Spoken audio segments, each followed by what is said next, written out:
When I lived in a commune for a while, I observed that you never knew who was going to come to this communal breakfast room. The same person would be different from one day to the next. One day this lovely, totally present person was entering the breakfast room, and the next day, that person, a little monster, was suddenly there.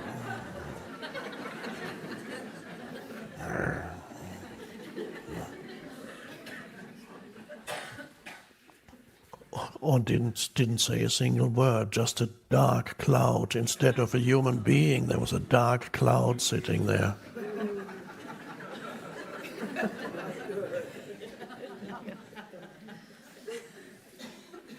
Don't talk to me, come.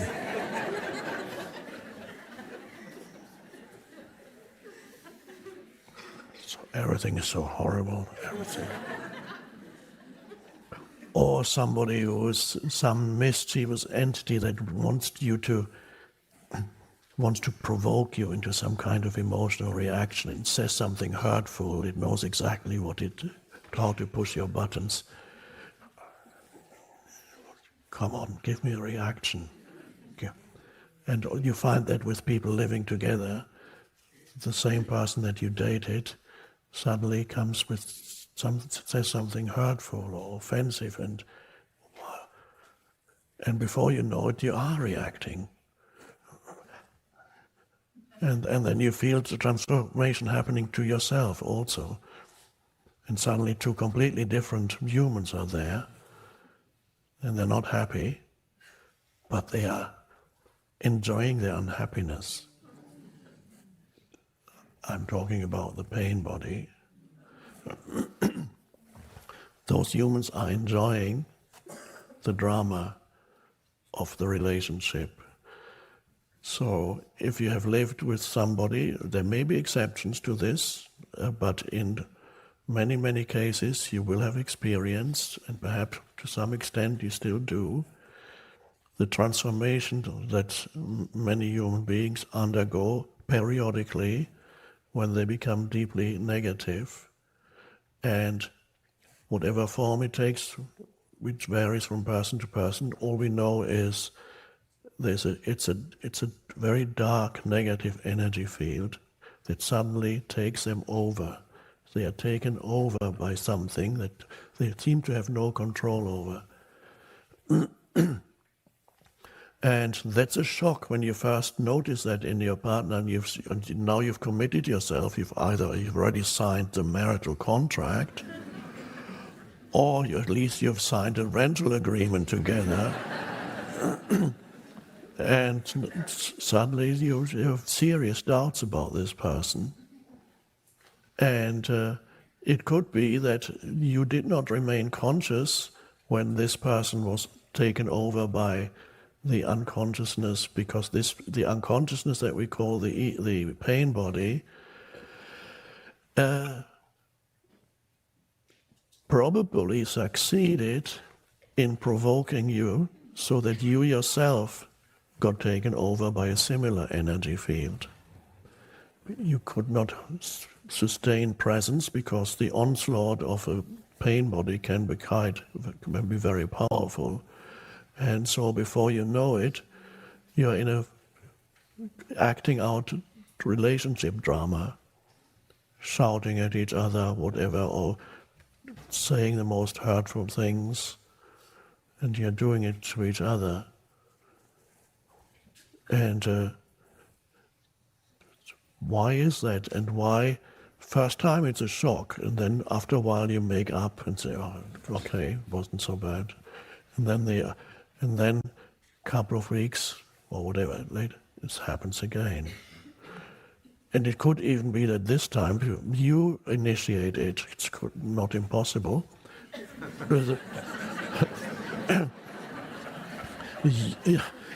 You wake up with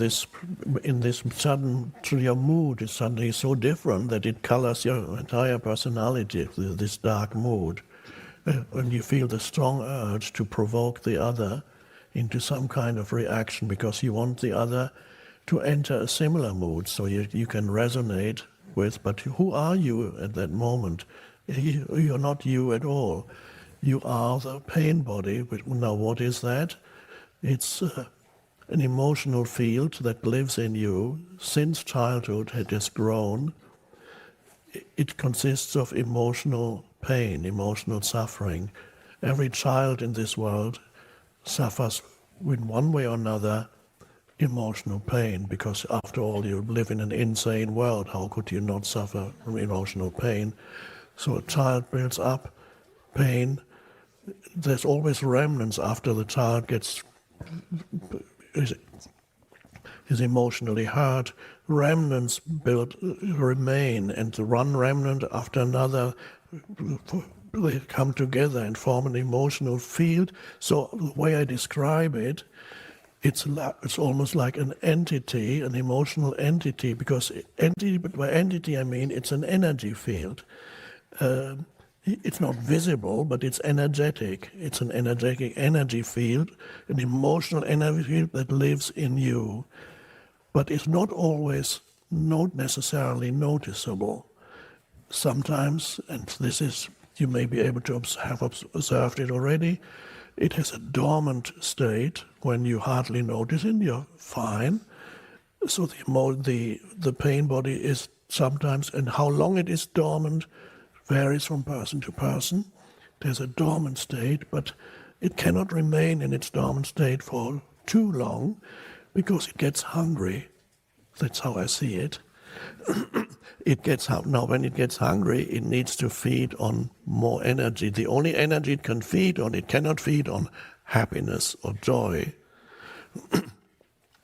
It can only feed on something that an energy that corresponds to its own frequency, and which is a very low frequency. In other words, it is emotional pain, and it needs to feed on more emotional pain.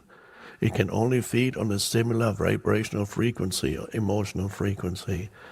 There are two ways in which it can take on energy. It can feed.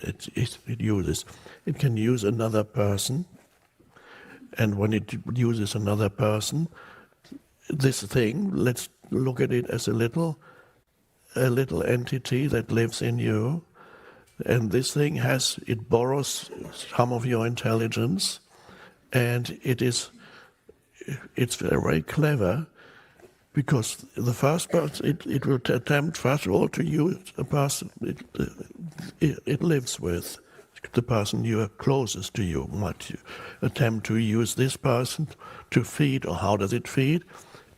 It provokes the same energy in the other. It says something hurtful. It knows exactly your weak points, the buttons to push, so to speak. It pushes all the buttons to get an emotional reaction from you. And usually it succeeds. And then it awakens your own pain body. Pain bodies love to recognize each other. That's a match made not in heaven, but in hell. A match made in hell is the match when two pain bodies get on well together, which means they love their drama.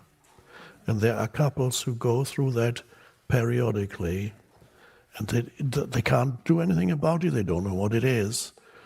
And they always make up again afterwards, and it's okay now. But then it has to start again.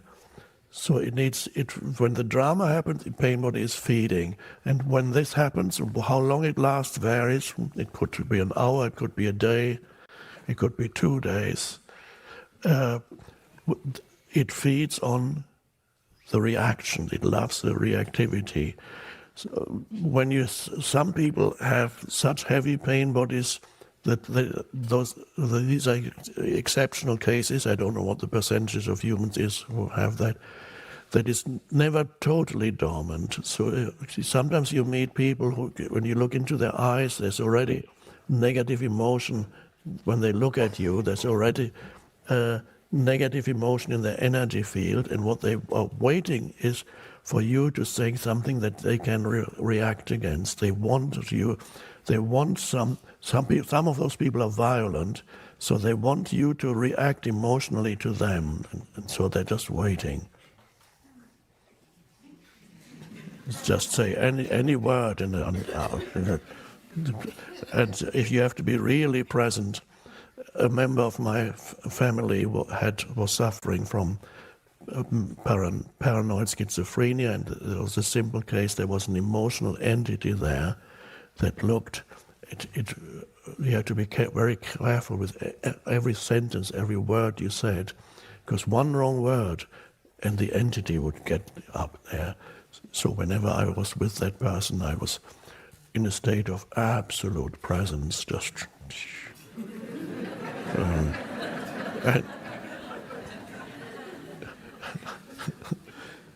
And the thing couldn't come up, it couldn't do anything. So you're not holding it, it's just the light of presence. It cannot come into the light of presence.